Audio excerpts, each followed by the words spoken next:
और क्योंकि मैं खुद मेरी अपनी मेमोरी चली गई थी मुझे जी आज हम बात करेंगे हकीम शहजाद उर्फ लोहा पार क्या अपनी बीवी दानिया शाह को तलाक देने जा रहे हैं बकौल हकीम साहब के। दूसरी बात, क्या हकीम शहजाद उर्फ लोहा पार ने लवाहिकीन को कितनी रकम देकर अपनी जान छुड़वाई है।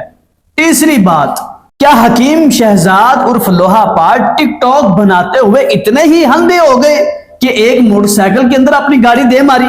इसी वीडियो में आपको बताएंगे। अगर हमारे चैनल पर नए हैं तो सबसे पहले सब्सक्राइब किया करें क्योंकि हम बनते हैं मजलूम की आवाज आपके साथ। अस्सलाम वालेकुम वरहमतुल्लाहि वबरकातुहू। आप देख रहे हैं हमारा प्रोग्राम इब्बू हिमी। जी जनाब, वीडियो का आगाज उसी दुआ और उम्मीद के साथ कि आप तमाम लोग जहां कहीं भी हों खैर आफियत से हों, अपने प्यारों के साथ अपने घरों में खुशबाज जिंदगी गुजार रहे हों। जी बेगम, सबसे पहले तो ये बताएं, ये हकीम शहजाद उर्फ लोहा पार ये है कौन, ये क्या बला है? अच्छा, आप आमिर लियाकत हुसैन साहब को जानते हैं जो टीवी शो करते थे, बहुत अच्छे, जिनकी पीछे डेथ हुई है। हाँ जी, डेथ हो गई थी। हाँ। अब देखें, जो दानिया शाह थी ना, ये उनकी तीसरी वाइफ थी।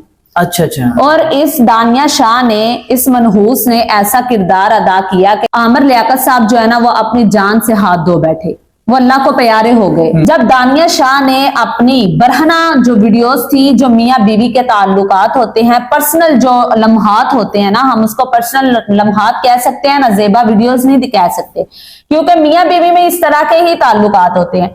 अब इसने वो जो मखसूस लम्हात थे ना, उनकी वीडियोस बनाकर सोशल मीडिया पर वायरल कर दी और ये सदमा उनको ले बैठा और वो अपनी जान से हाथ धो बैठे आमिर लियाकत साहब।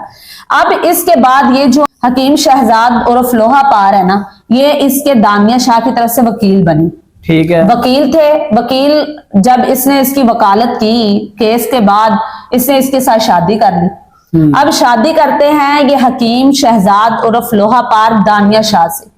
इसकी भी पहले 2-3 बीवियां हैं। अच्छा, अब होता कुछ इस तरह से है कि गालिबन ये परसों जा रहे थे लोधरा में, दानिया शाह भी उसी गाड़ी में मौजूद थी और ये हकीम शहजाद भी उसी गाड़ी में मौजूद था। बाहर से आया हुआ एक हाजी मुश्ताक साहब हैं, बेचारे अल्लाह को प्यारे हो गए हैं।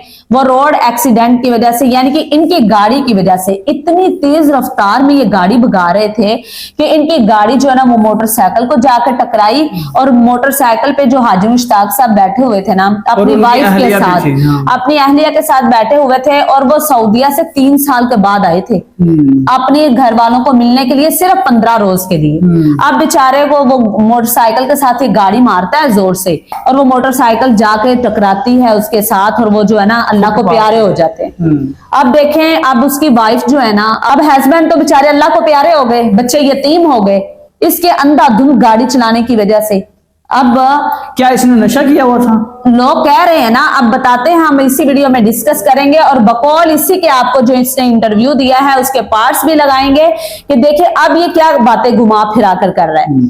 अब देखिए, मेरी बात सुने, अब वो जो अल्लाह को प्यारे हो गए और ये बेचारी जो है वो हॉस्पिटल में है। बच्चों का क्या कसूर है? कितने बच्चे, कितने हैं? 3 बच्चे हैं उसके, 2 बेटियां 1 बेटा है। अब अल्लाह को वो प्यारा हो गया बेचारा, उसका क्या कसूर था? हम ये नहीं कहते एक्सीडेंट नहीं होते, लेकिन इंसान को होशो हवास में बैठना चाहिए। नहीं आई, एक मैंने वीडियो देखी है, उसमें बोला गया कि जब इस तरह का मामला बना फौरन भाग गया, ये वहां से मिला नहीं है। हाँ जी, ये भाग गया है। अच्छा, जब इसने इंटरव्यू दिया ना, तो इंटरव्यू में ये कह रहा है कि मैं कुछ देर के लिए बेहोश हो गया था। ठीक है, मुझे वहां से बाहर निकाला गया तो मैं अपने होश में नहीं था। तकरीबन आधा घंटा बाद मैं नॉर्मल हुआ हूँ। मैं 1 घंटा पूरा बेहोश रहा हूँ। हाँ जी, वो कहते हैं ये फौरन लोग भाग कह गया रहे हैं कि ये भाग गया, मिला नहीं है। भाग गया है। ठीक और है, ये कह रहा है कि मैं सो रहा था। ये कहता है कि जब ये मसला बना ना, तो फिर मैं पहले सोया हुआ था, मुझे तो पता ही नहीं था। मैं जो है ना, वो 1 घंटे बाद मुझे होश आई है, फिर मुझे लोगों ने बताया कि ये मामला बना है। अच्छा, लोग कह रहे हैं कि इसने नशा किया हुआ था। हाँ। ये इतने गहरे नशे में था कि इसको पता ही नहीं चला और 1 घंटे के बाद इसको पता चला है। हाँ जी, कि इसने नशे में इतना अंधा ये हो गया था कि इसको पता ही नहीं चला। अब बात आ रही है इसके ड्राइवर पे। ड्राइव खुद कर रहे थे और इस वाक्य के बाद आपने तमाम जो चीजें हैं वो ड्राइवर के ऊपर डाल दी कि ड्राइवर जो है ड्राइव कर रहा था। ऐसा कुछ नहीं है। कहता है कि मेरा ड्राइवर गाड़ी चला रहा था, लेकिन हकीकतन ये खुद चला रहा था। अब ये झूठ बोल रहा है। हाँ अब ये कहता है कि मैं किसी की जान लेके, अब इसने झूठ बोलना ही अपनी जान छुड़वाने के लिए। अब ये जा रहा है उनके घर बार बार, कहता मुझे तो बड़े प्यार से वो मिल रहे हैं। उन्होंने अच्छा बिहेव किया मेरे साथ। ये कैसे हो सकता है कि तुझे बहुत प्यार असल से में मिल उनकी रहा है? वालदा तो हॉस्पिटल में है। हाँ जी। तो प्यार से कैसे, कौन बच्चे छोटे मिलेगा? बच्चे हैं, उन्होंने हाँ प्यार से जी। ही मिलना है। अब लोग कह रहे हैं कि इसने बहुत बड़ी रकम उनको दे दी है, इसलिए वो बेचारे शायद गरीब हैं या क्या है। उनके लिए कमाने वाला मैं हूँ, उनको परेशान होने की जरूरत नहीं है। इंशाल्लाह जी बिल्कुल, पहले भी बहुत सारे खानदानों को उठाता हूँ, ये खानदान तो कोई बात भी नहीं है। इंशाल्लाह इनका खर्चा भी उठाएंगे। अब कहता है मैं उनका खर्चा भी उठाऊंगा, मैं उनको परेशान होने की जरूरत नहीं है। हाँ। या जैसे तू राज़िक है, हाँ। जात तो अल्लाह की राज़िक है, कौन को पूछता है, किसी को कितनी देर पूछता है। ऐसा। अब उनका वालिद चला गया ये है, अब वक्ती तौर पे ये जो मामला बना है ना, हाँ। मुकदमा बना हुआ है, इससे जान छुड़वाना चाहता है। ऐसे जान छुड़वाना चाह रहा है और बड़े प्यार से मैं बड़ा कौमे में हाँ चला जी, हूं। मैंने वो यतीमों के लिए बड़ा बनाया हुआ है, मैं बड़े राशन दे रहा हूँ। ये बात इंटरव्यू में करने के लिए क्या जरूरत है? हाँ जी। सबसे मोतबर नेकी वो है जिसका गवाह सिर्फ अल्लाह हो। लोगों को दिखाने के लिए जो नेकी की जाती है वो तो जाया हो गई। अब देखिए हम बात पे आते हैं कि हकीम शाह, इंटरव्यू में सवाल किया गया क्या दानिया शाह, लोग कह रहे हैं बड़ी मनहूस निकली है, आप भी पहले अमर ले पहले खा गई, डसा उसने उसको, अब तुझे जो है ना वो जेल में, और जब से तेरी शादी हुई है ना, तेरी कोई ना कोई मुसीबतें आ मुसीबत आ रही रही। हैं। अब ये बड़े फखर से कह रहा है, और अगर समझा जाए कि उसी की वजह से है, तो मुझे ये सारी बातें हंस के कबूल है, बिल्कुल बर्दाश्त करूंगा, कोई ऐसी बात नहीं है। कि नहीं नहीं दानिया शाह के लिए तो मुझे जितनी भी मुसीबतें आएंगी ना, परेशानियां आएंगी, मैं उनको बर्दाश्त करने के लिए एक दो खुशी और से- आ जाए, एक दो और आ जाए तो लोहा हाँ। पार सब नजर भी नहीं आएंगे। नहीं खुशी से, बड़ा खुशी से मुझे कबूल है उसकी तरफ। इस तरह की परेशानियां तुझे कबूल है, हाँ। जिनका बाप चला गया, बच्चे यतीम हो गए, और तुझे पड़ा है कि मैं दानिया शाह की ऐसी मुसीबतें जो है मेरे पे आ रही हैं, तो उनको सवाब समझ के मैं कबूल करूंगा। देखें उनके ऊपर क़यामत बर्पा हुई है, और ये प्यार का इजहार किए जा रहे ये हैं। प्यार के इजहार कर रहा है, ये कह रहा है कि मैं सवाब की नीयत समझ के दानिया शाह की जितनी भी तकलीफें हैं ना मुझे कबूल है, मंजूर है। हाँ। अंदाजा लगाएं। और लोग कह रहे हैं कि ये तलाक देने जा रहा है, वो तलाक कहाँ दे रहा है, वो तो उसको सवाब की नीयत समझता है। हाँ, ऐसे ही है। नाउजुबिल्ला। अक्सर इसकी वीडियोस जो बनाता है ना वो गाड़ी में ही बनाता है। टिकटॉक वगैरह टिकटॉक पे ये टिकटॉकर है ना, अपने आप को इसने बड़ा मशहूर किया हुआ है, इसका मशहूर होने का बड़ा शौक है।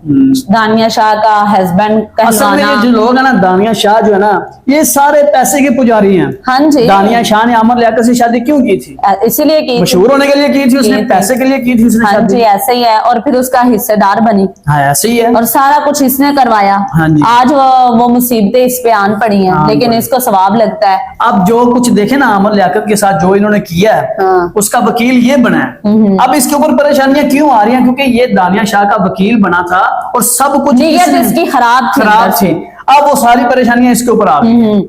अब देखें ये ना टिकटॉक बना रहा था गाड़ी में, शायद पहले तो नशे की हालत में था, और ऊपर से पता नहीं लोग कह रहे हैं कि ये टिकटॉक बना रहा था, लेकिन वो कहता है कि मैं टिकटॉक नहीं बना रहा था। इत्तेफाक करते हैं उसकी बात पे, इसलिए कि क्योंकि वो नशे की हालत में, उसको तो बेचारे को 1 घंटे बाद भी होश नहीं होश आया, नहीं आया। तो वो तो नहीं, बेचारे मैं को तो पता ही नहीं। लोग कहते हैं कि जब इस तरह का मामला बना है ना, तो ये भाग गया था। ये भाग गया था, ये तो वहां रुका ही नहीं। अब गाड़ी जो है वो पलट गई है। हाँ, पलट गई पलट थी। गई है, गाड़ी की हालत तो देखें। हाँ जी, तो ये 1 घंटा बाद बेचारा बेहोश ये रहा किस है। जगह पे लेटा रहा है? हाँ। हाँ, ऐसे झूठ बोल रहा है। अब पता नहीं ये टिकटॉक बना रहा था या नहीं बना रहा था, वल्लाह आलम क्या अब इंकशाफात होते हैं इस केस के अंदर। मुख्तसर बात ये है कि अपने आप को कंट्रोल में इंसान को रखना चाहिए, क्योंकि इस अब तरह सारा की मामला इसने बाइक वाले पे डाल दिया है। बाइक, हाँ, कहता है कि उल्टा बाइक वो मतलब कि उल्टी उसकी साइड वजह से हमें नुकसान हुआ है। हाँ, कहता है उसकी वजह से हमें नुकसान हुआ है। फिर ये पैसे क्यों भर रहा है, फिर हाँ। उनके खर्चे क्यों उठा रहा है। हाँ, उसकी वजह से मुझे नुकसान हुआ है। हाँ। फिर तू करना केस फिर उसके ऊपर। हाँ जी, वो तो बेचारा वो तो मर बेचारा गया, जन्नत में चला गया, अल्लाह के पास चला हाँ। गया। नई अपडेट के साथ कल इंशाल्लाह इसी टाइम आपकी खिदमत में हाजिर होंगे। कल तक के लिए हमें इजाजत दीजिए। अल्लाह हाफिज, जज़ाकुमुल्लाह खैरा।